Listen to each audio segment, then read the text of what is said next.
నమస్తే, welcome to our channel. నేను పద్మిని. ప్రస్తుతంతో పాటు political analyst and social activist Krishnakumari గారు ఉన్నారు. మాట్లాడదాం. మేడం నమస్తే. మేడం, ఒక కొత్త బిల్ ని ప్రవేశపెట్టింది కేంద్రం. 30 రోజులు కనుక జైల్లో ఉంటే ఎమ్మెల్యే అయినా, ఎంపీ అయినా, సీఎం అయినా, పిఎం అయినా కూడా పదవి పోవటం ఖాయం అంటూ ఆ బిల్లులో ఉంది. మరి ఈ బిల్లును ఎలా చూస్తారు? దీని నేపథ్యం ఏంటి? మేడం, ఇది అమిత్ షాకి, మోడీకి కూడా వర్తిస్తుంది అన్నట్టు మాట్లాడుతున్నారు. అంటే ఎవరికైనా వర్తిస్తుంది అని.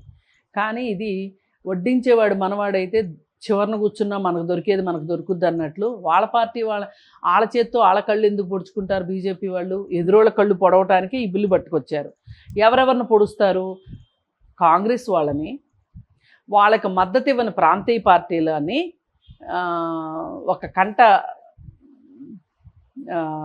కనిపెట్టాలి, వాళ్ళని అవసరమైనప్పుడు వేటు వెయ్యాలి అనే ఉద్దేశంతో తీసుకొచ్చిన బిల్లు ఇది.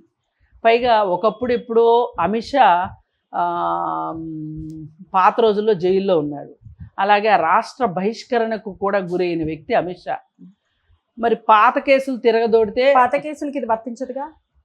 అదే నేను చెప్పబోతున్నా. పాత కేసులకి కుదరదు అంటారు. అప్పుడు ఏం జరుగుద్ది? చంద్రబాబు నాయుడు గారు బయటపడిపోతాడు. మొన్న 52 రోజులు జైల్లో ఉన్నందుకు గాను అది. ఇప్పుడు చంద్రబాబు నాయుడు గారిని తీసుకురావాలి అంటే గనక అమిత్ షాని కూడా పట్టుకొస్తారు. అందుకని ఆళ్ళు కూర్చున్న కొమ్మ వాళ్ళు ఎందుకు నరుక్కుంటారు? అందుకని అది తీసుకురారు. ఇప్పుడు ఇకపై జరిగే వాటికి అనేది వాళ్ళు తీసుకొస్తారు. ఇప్పుడు నాకు ఇదంతా చూస్తుంటే ఏం గుర్తొస్తుందంటే, లీడర్ సినిమాలో అతను ఒక రాజకీయ నాయకుల గురించి ఒక ప్రతిపాదన తీసుకొస్తే అంటే అవినీతి రాజకీయ నాయకుల మీదకి, అలాగే అధికారుల మీదకి, ప్రభుత్వ అధికారుల మీదకి ఏవైనా ఆదాయానికి మించిన ఆస్తులు అవన్నీ ఉన్నప్పుడు వాళ్ళందరినీ చట్టం పరిధిలోకి తీసుకురావాలి అనే విషయం మీద బిల్లు పెడితే పాస్ చేద్దామని చూస్తే అందరూ గోల చేస్తే అప్పుడు ఈ బిల్లు పాస్ అయ్యేటట్టు లేదు అని చెప్పి హీరో వరండాలోకి వచ్చి చింతాక్రాంతుడై ఉంటే అప్పుడు గొల్లపూడి మారుతిరావు గారు వచ్చి చెప్తారు, ఇగో వాళ్ళ కంచంలో తిండి లాగేస్తానంటే వాళ్ళు ఊరుకుంటారా? నువ్వు పలానా వాళ్ళని మినహాయిస్తాను అని చెప్పు, ఈ బిల్లు పాస్ అవుద్ది అని చెబుతాడు. అట్లాగే ఇప్పుడు వీళ్ళు కూడా ఎవరిని మినహాయించవచ్చు మేడం? ఎవరిని మినహాయించుకుంటారంటే బీజేపీ వాళ్ళని మినహాయించుకుంటారు. ఎన్డీఏకి సపోర్ట్ ఇచ్చే పార్టీలు మినహాయించి మిగతా వాళ్ళందరినీ ఓచుకోతకు వస్తారు. ఏదో ఒక రీజన్ చెప్తారు. ఇప్పుడు ఒక వ్యక్తిని 7 సంవత్సరాలు పైబడి శిక్ష పడే సెక్షన్ ప్రకారం నేరం గనక వాళ్ళు చేశారు అనే ఆ నేరం వాళ్ళపైన పడితే గనక వాళ్ళకి 14 రోజులు రిమాండ్ ఇస్తారు. 14 రోజులు రిమాండ్ ఇచ్చిన తర్వాత వీళ్ళు బెయిల్కి అప్లై చేసుకుంటారు. ఈ లోపే 2-3 సార్లు అప్లై చేసుకుంటారు. సరే, 14 రోజులు అయిపోయాక అప్లై చేసుకున్నారు అనుకుందాం. ఆ 13వ రోజు 14వ రోజు మళ్ళీ ఇంకో 14 రోజులు అన్నారనుకోండి. ఎందుకంటే నేరం చాలా తీవ్రంగా ఉంది, వీళ్ళు బయటకు వచ్చి మ్యానిపులేట్ చేస్తారు, లేకపోతే సాక్షులను భయపెడతారు, తారుమారు చేస్తారు అని చెప్పి వాళ్ళకి ఇంకో 14 రోజులు వేసారనుకోండి. మళ్ళీ వీళ్ళు చట్టం తలుపు తట్టారనుకోండి.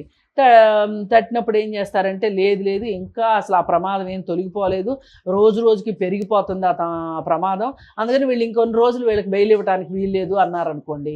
ఈలోపు 30 రోజులు అయిపోద్ది కదా. 31వ రోజున 31వ రోజున ఆయన ఎమ్మెల్యే కాదు, ఆయనే సీఎం కాదు. పెద్ద ప్లానే.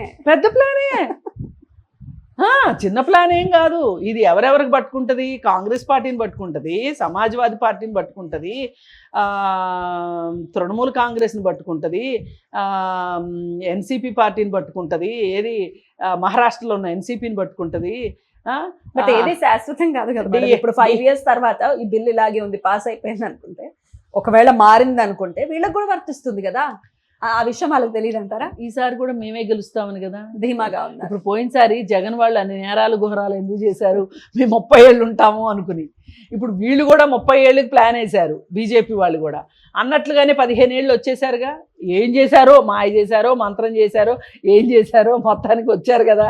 మరి ఇప్పుడు వీళ్ళు ఈ ప్రతిపక్షాలని ఇలా గొంతు నొక్కాలి అని చూస్తే, ప్రతిపక్షాలకి నీళ్లు పుట్టకుండా చేస్తే మరి వాళ్ళే బలపడిపోతారుగా.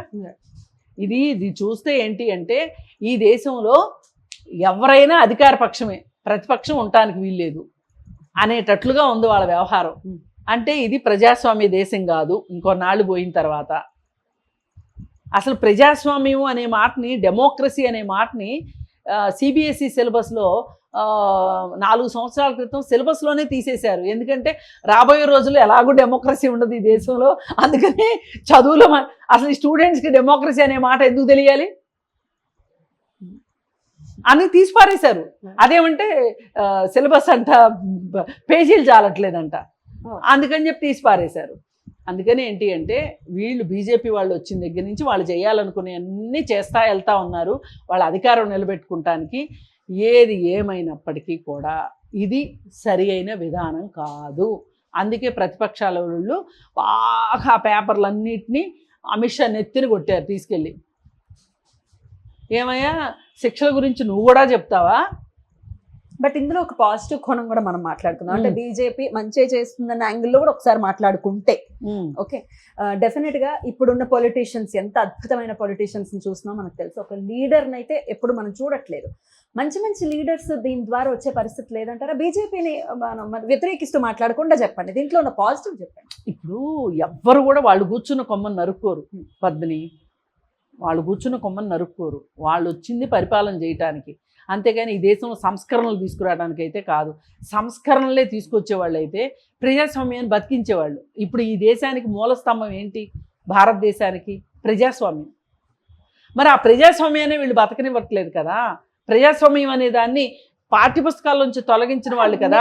పైగా నేను అడిగే దీని నుంచి ఒక మంచి అంటే ఎంతో కొంత భయం ఉంటే మంచి పొలిటీషియన్ వచ్చే పరిస్థితి అసలు లేదంటారా? నేను అంటాను ఆ భయం అనేది కేవలం ప్రతిపక్షాలకే ఉంటే కుదరదు, అధికార పక్షానికి కూడా ఉండాలి. అదే అంటున్నా, వాళ్ళకి వీళ్ళకి. ఇప్పుడు కోర్టులు మేనేజ్ చేయబడుతున్నాయి, పోలీస్ స్టేషన్లు మేనేజ్ చేయబడుతున్నాయి, అన్ని మేనేజ్ చేయబడేటప్పుడు ఇప్పుడు మీకు ఒక ఎగ్జాంపుల్ చెప్తాను. గత ప్రభుత్వంలో టీఆర్ఎస్ ప్రభుత్వం ఉన్నప్పుడు రేవంత్ రెడ్డి ఒక కేటీఆర్ ఫామ్ హౌస్ పైన అవేది ఎగురుతూ ఉంటాయి, వాటిని ఏంటంటారు, డ్రోన్ ఎగరేశాడు అనే ఒక కారణం చేత అతన్ని జైల్లో పెట్టారు. అది అది 7 సంవత్సరాలు జైలు శిక్ష పడే సెక్షనే కాదు. అసలు 7 సంవత్సరాలు జైలు శిక్ష పడని వాటికి ఏంటి చెయ్యాలి? స్టేషన్ బెయిల్ ఇవ్వాలి. స్టేషన్ బెయిల్ ఇవ్వకోకుండా జైల్లో ఎందుకు పెట్టారు చెప్పండి? మీకు అధికారం ఉందనేగా. మరి ఇలాంటప్పుడు అధికారంలో ఉన్నవాళ్ళు న్యాయంగా ఉంటారని ఎట్లా చెప్పగలం? నేను అసలు అదంతా ఏం మాట్లాడట్లేదు మేడం. దీని నుంచి ఏమైనా పాజిటివ్ అసలు ఏమీ ఉండదు. పొలిటీషియన్స్ లో భయం అనేది, పొలిటీషియన్స్ లో భయం ఉంటది. ప్రతిపక్షాల వాళ్ళు భయపడతారు అంటున్నారు. వాళ్ళు ప్రాణాలు అరచేతిలో ప్రాణాలు పెట్టుకుని బతుకుతారు. ఏం చేస్తే తప్పు, ఏం చేస్తే ఒప్పు మనం అని. అంతేగాని అధికార పక్షం వాళ్ళకి ఏ మాత్రం భయం ఉండదు. వాళ్ళు విడిగా వాళ్ళు చేయాలనుకున్న పనులు వాళ్ళు చేస్తారు. Right. Brain behind this plan ఎవరో తెలియదు కానీ ఎవరో కాదు, అమిత్ షానే, ఇంకెవరు? పెద్ద ప్లాన్. పైగా ఆయన ఇచ్చాడు కూడా కదా. ఏంటి, కేజ్రీవాల్ జైల్లో ఉండి పరిపాలన చేశాడు అన్నాడు. వాళ్ళ బాధ అంతా అదే. ఏంటి అంటే కేజ్రీవాల్ని పడేయడానికి ఏం చెయ్యాలో అది చేశారు. ఎన్నికల సమయంలో ఇప్పుడు టీఆర్ఎస్ వాళ్ళు కూడా పోయినసారి ఎలక్షన్ అప్పుడు 19 ఎలక్షన్ అప్పుడు రేవంత్ రెడ్డిని ఎలక్షన్లకు 2 రోజుల ముందు అరెస్ట్ చేసి జైల్లో పెట్టారు. 48 గంటలు జైల్లో పెట్టారు. ఆ ఎలక్షన్కి 2 రోజులు 3 రోజుల ముందు చాలా చాలా ఇంపార్టెంట్. ఇప్పుడు పరీక్ష రాయబోయే విద్యార్థికి ఒక 3 రోజులు పుస్తకాలు ఇవ్వలేదు అనుకోండి, ఏంటి పరిస్థితి? కనీసం పుస్తకాలు ఇవ్వకపోతే మనసులో అన్న చదువుకుంటాడు పాత అయినా. ఇక్కడ అట్లా కాదు కదా, తీసుకెళ్ళి జైల్లో పెడితే అతన్ని ఓడించారు. ఆ టైంలో ఓటుకి 15,000 పెట్టి ఓట్లు కొని గెలిచాడు అతని ప్రత్యర్థి రేవంత్ రెడ్డి. అంటే దీన్ని బట్టి మనం అర్థం చేసుకోవాల్సింది ఏంటి? మనం ఇంకా ఈ దేశంలో ఉన్న రాజకీయ నాయకుల్ని నమ్ముదామా? అలాగే ప్రజలు గెలిపించిన పార్టీల్ని చీలికలు తీసుకొచ్చి, పీలికలు తీసుకొచ్చి ఆ రాష్ట్ర ప్రభుత్వాలను పడగొట్టిన ఘనమైన చరిత్ర ఉన్న బీజేపీ దీని ద్వారా ఒక మంచి రాజకీయ నాయకులను తయారు చేయడానికి ఈ బిల్లు తీసుకొచ్చింది అంటే మనం నమ్ముతామా? నమ్మరా? నమ్మే పరిస్థితి లేదు నమ్మే అని పరిస్థితి అంటున్నారు. లేదు. ఎందుకంటే ఇన్ని ఎగ్జాంపుల్స్ చూశాక నమ్మితే ఇక మనంత మహానుభావులు మేధావులు ఇంకెవరు లేరు. బిల్ పాస్ అయ్యే పరిస్థితి ఆబ్వియస్ గా ఉండదు. మరి ఏం జరుగుతుందో చూద్దాం. Right madam, thank you so much. నమస్తే.